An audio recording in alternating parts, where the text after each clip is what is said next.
వికాసానికి యువ ముఖ్యమంత్రి రేవంత్ రెడ్డి గారు ముఖ్య అతిథిగా వచ్చేస్తున్నారు.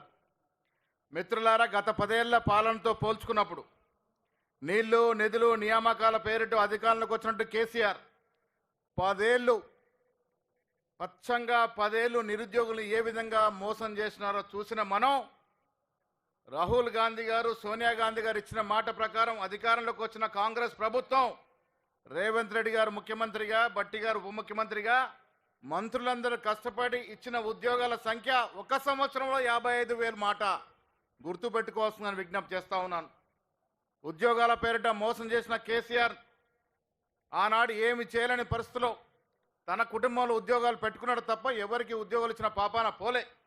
ఇవాళ కాంగ్రెస్ ప్రభుత్వం వచ్చిన 9 మాసాల్లో గ్రూప్ 1 నిర్వహించడం కానీ, మెడికల్ ఫీల్డ్లో కానీ, పోలీస్ శాఖలో కానీ ఇచ్చిన అన్ని ఉద్యోగాల సంఖ్య దాదాపు 55,000. సగటున నెలకి 5,000 ఉద్యోగాలు ఇచ్చినట్టు ఘనత కాంగ్రెస్ పార్టీది. ఆనాడు 10 ఏళ్ళలో వారిచ్చిన ఉద్యోగాలు 50,000 దాటలే. అంటే సగటున సంవత్సరానికి 5,000 ఉద్యోగాలు ఇయ్యలేనట్టు పరిస్థితి కేసీఆర్ది. మిత్రులారా, ఇలా యువకుల కోసం యువ ముఖ్యమంత్రి గారు పనిచేస్తూ ఉన్నారు. రైతుల కోసం, మహిళల కోసం ఈ ప్రభుత్వం పనిచేస్తూ ఉంది.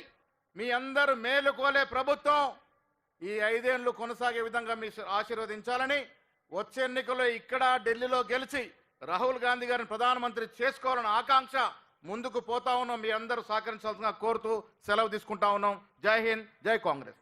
Thank you, sir. Honorable Minister.